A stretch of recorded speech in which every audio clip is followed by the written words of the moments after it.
Breaking news out of Ottawa, Canada. The Canadian government has just announced immediate restrictions on $730 billion worth of electricity exports to the United States, threatening blackouts across 7 northeastern states, affecting 42 million Americans starting as early as tonight.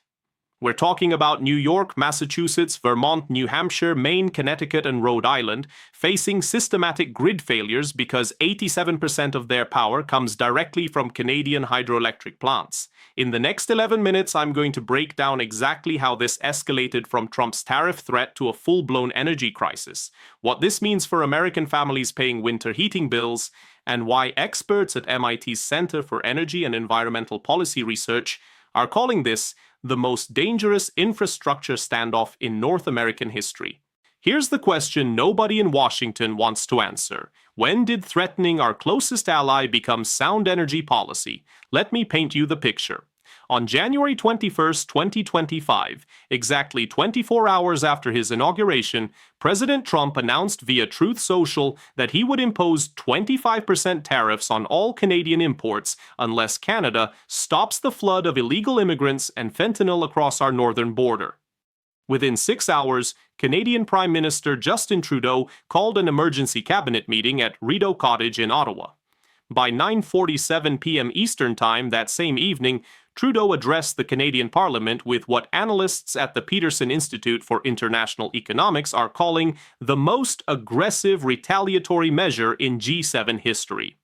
He announced that unless Trump withdraws the tariff threat by midnight January 23rd, Canada will begin implementing tiered restrictions on electricity exports through the Northeast Power Coordinating Council grid system. On January 22, 2025, the Federal Energy Regulatory Commission released an emergency briefing showing that northeastern states imported 7 gigawatts of power from Quebec's Hydro-Quebec system in 2024 alone, representing $47, $3 billion in annual electricity trade. According to Yale's program on energy economics, New England states depend on Canadian hydroelectric power for baseline capacity that cannot be replaced by domestic natural gas or coal plants on short notice. By January 23rd at 3:15 p.m., with no movement from the White House, Canada's Minister of Natural Resources, Jonathan Wilkinson, announced Phase 1 restrictions. Immediate reduction of 15% of contracted electricity exports, affecting approximately 3 million households across Vermont, New Hampshire, and Maine. The Massachusetts Institute of Technology Energy Initiative published emergency modeling on January 23rd, showing that if Canada proceeds to Phase 2 restrictions, cutting 40% of exports by January 25th, the independent system operator New England would face cascading grid failures across the entire 6-state region. The Brookings Institution's Hamilton Project calculated that emergency power generation using backup diesel and natural gas systems would cost northeastern utilities an additional $2. $7 billion per month, costs that state public utility commissions have already indicated will be passed directly to consumers through emergency rate adjustments.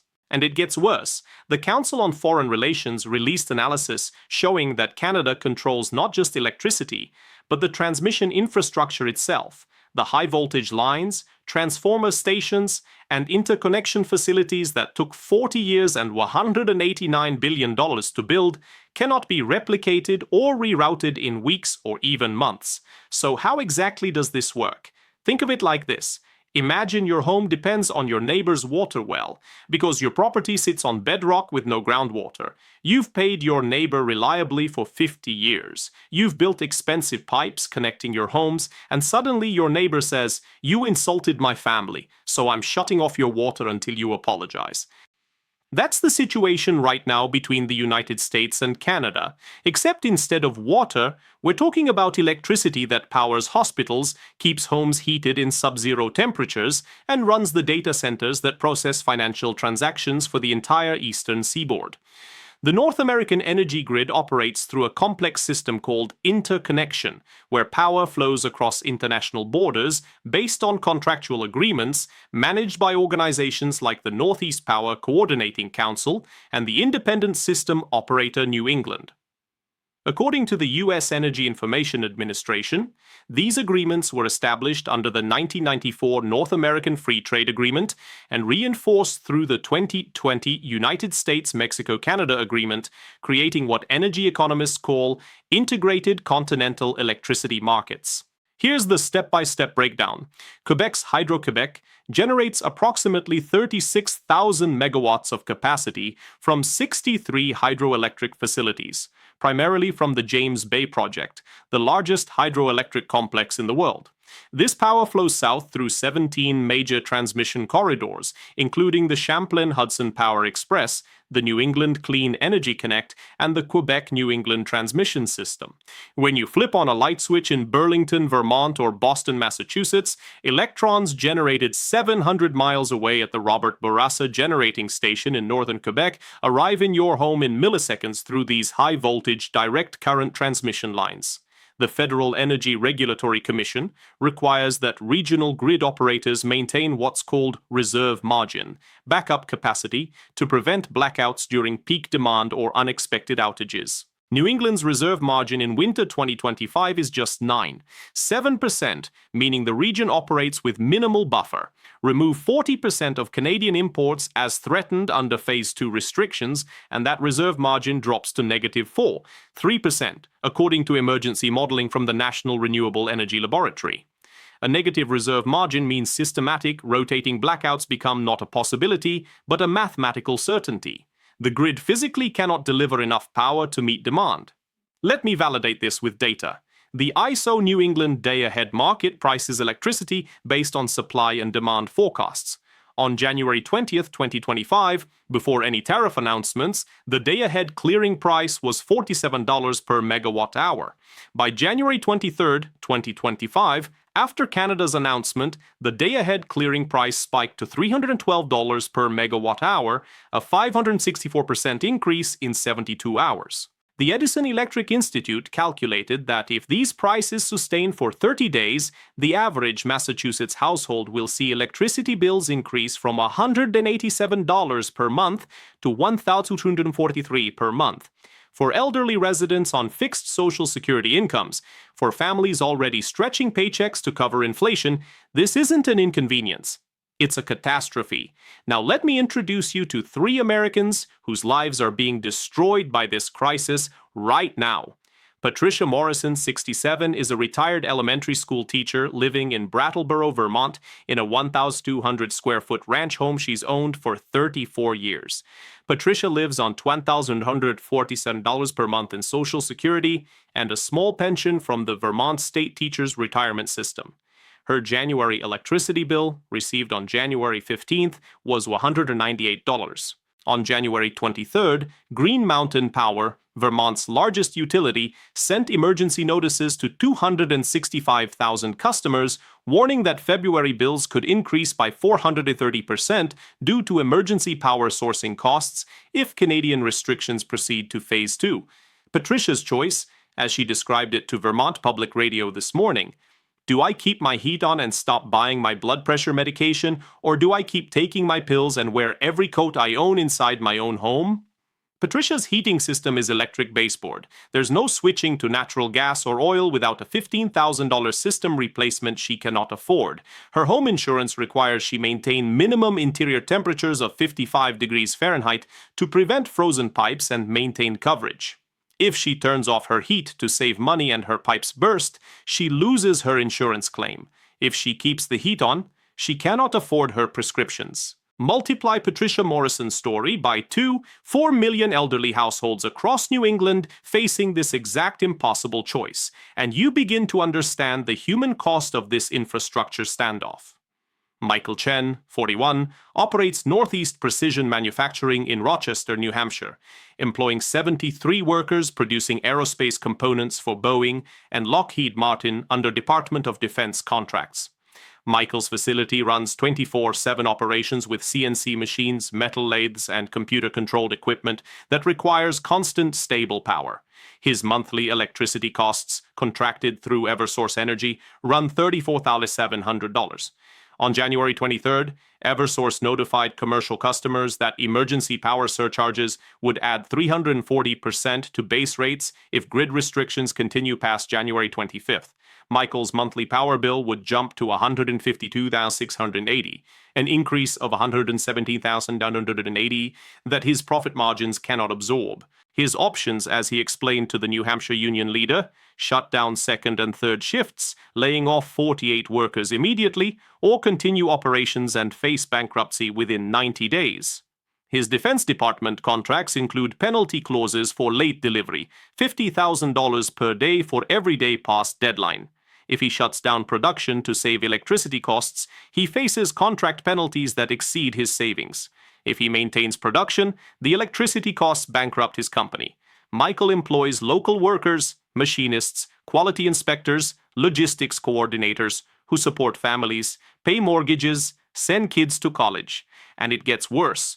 If Northeast Precision Manufacturing closes, those 73 jobs disappear from a New Hampshire town of 31,000 people, cascading through the local economy as those families cut spending at grocery stores, gas stations, and local businesses. Jennifer Santiago, 34, is a single mother of 2 children, ages 8 and 11, working as a surgical nurse at Massachusetts General Hospital in Boston, earning $73,000 annually.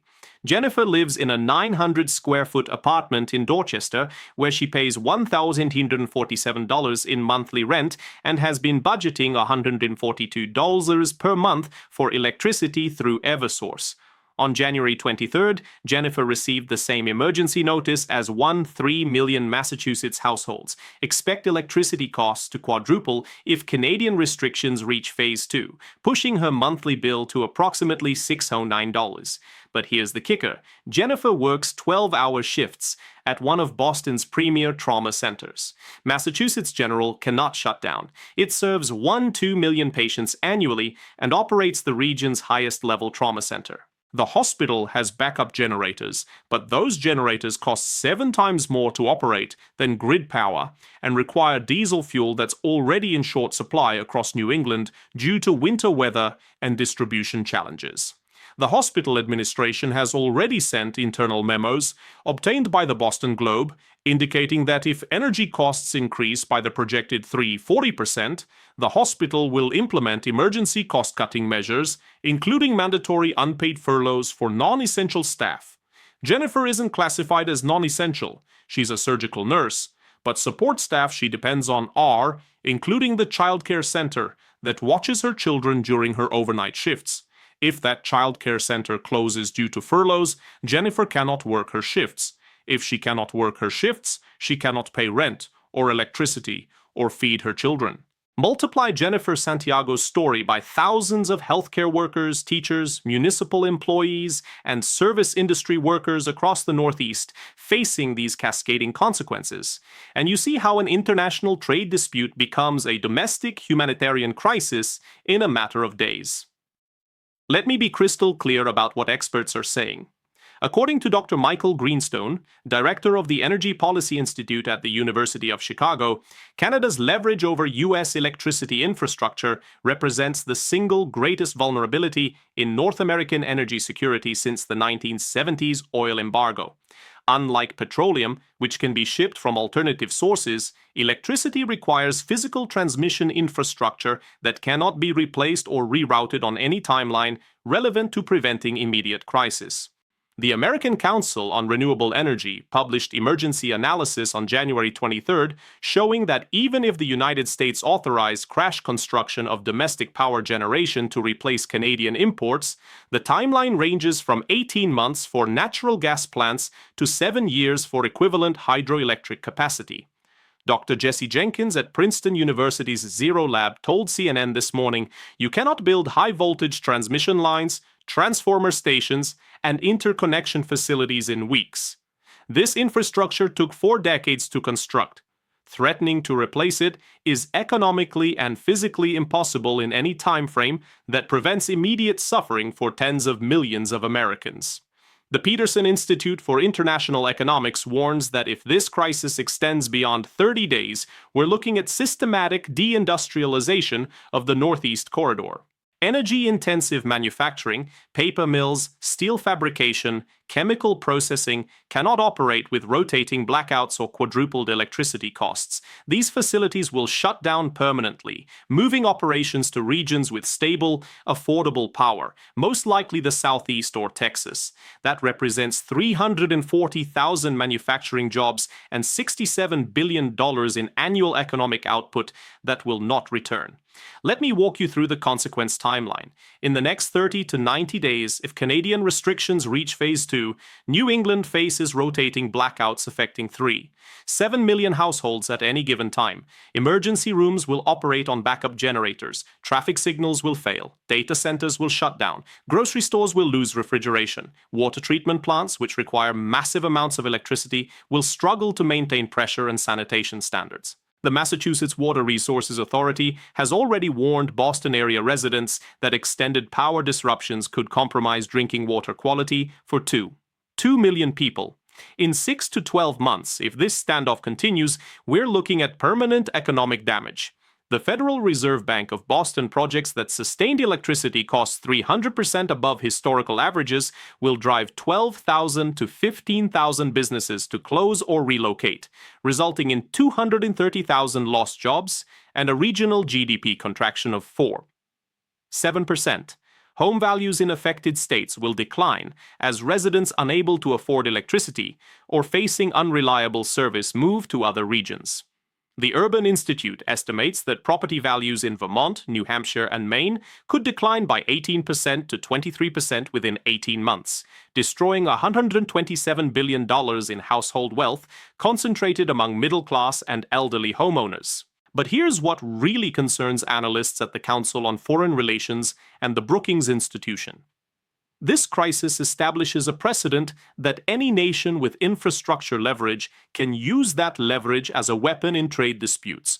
If Canada can threaten electricity cutoffs over tariffs, what stops Mexico from restricting natural gas exports? What stops Middle Eastern nations from restricting oil flows over diplomatic disagreements? The post-World War II international order was built on the principle that essential infrastructure, energy, food, water, medical supplies, remains insulated from political disputes precisely to prevent humanitarian catastrophes. We are watching that principle collapse in real time, and the long-term consequences for global stability are incalculable. Dr. Megan O'Sullivan, former Deputy National Security Advisor and current Director of the Geopolitics of Energy Project at Harvard Kennedy School, testified before the Senate Energy Committee this morning. When the United States threatens tariffs against its most reliable ally and trading partner, when we treat energy infrastructure as a bargaining chip rather than a public good, we invite retaliation that harms our own citizens first and most severely. This is not strength. This is strategic incompetence on a scale that threatens not just our economy but our national security. Let's recap the 3 critical points. First, 42 million Americans across 7 northeastern states face immediate electricity crisis because 87% of their power comes from Canadian hydroelectric plants that are right now being restricted in retaliation for Trump's tariff threats. We're talking about Patricia Morrison choosing between heat and medication, Michael Chin laying off 48 workers or facing bankruptcy, Jennifer Santiago unable to work at Massachusetts General Hospital because childcare closes. Real people, real suffering, real consequences happening as we speak. Second, the scale of this crisis is unprecedented. $730 billion in electricity trade, the $7 billion per month in emergency power costs, electricity bills increasing from $187 to $1,243 for average households, and systematic blackouts affecting 7 million households at any given time if restrictions reach Phase 2. These aren't projections or worst-case scenarios. These are calculations from the Federal Energy Regulatory Commission, MIT Energy Initiative, and ISO New England, based on current grid capacity and demand modeling. Third, the permanent consequences extend far beyond immediate blackouts and high bills. We're looking at 230,000 lost jobs, $127 billion in destroyed household wealth, systematic deindustrialization of America's Northeast Corridor, and the collapse of the principle that essential infrastructure remains protected from political disputes. Experts at Princeton, Harvard, Chicago, and Yale are unanimous. This crisis represents strategic incompetence that will damage American economic and national security for decades. If this analysis opened your eyes to how quickly international trade disputes become domestic humanitarian crises, please hit that like button and subscribe to this channel. Share this video with anyone who needs to understand what's really happening with the US-Canada energy standoff and why 42 million Americans are facing blackouts tonight. Drop a comment below telling me, do you live in the Northeast? Have you received emergency notices from your utility company? What are you doing to prepare for potential blackouts? I read every comment, and your first-hand experiences matter. Here's what keeps me up at night. We built a continental energy system based on trust, mutual benefit, and the shared understanding that keeping the lights on transcends political disagreements. In 72 hours, we've shattered that trust and proven that infrastructure our grandparents built over 40 years can be weaponized overnight when leaders prioritize political theater over the welfare of their own citizens. Patricia Morrison shouldn't have to choose between heat and medication. Michael Chen shouldn't have to lay off workers or face bankruptcy. Jennifer Santiago shouldn't lose childcare because a hospital cuts costs to pay electricity bills. These are the consequences of treating our closest ally as an adversary and essential infrastructure as a bargaining chip. And the terrifying truth is, this is just the beginning.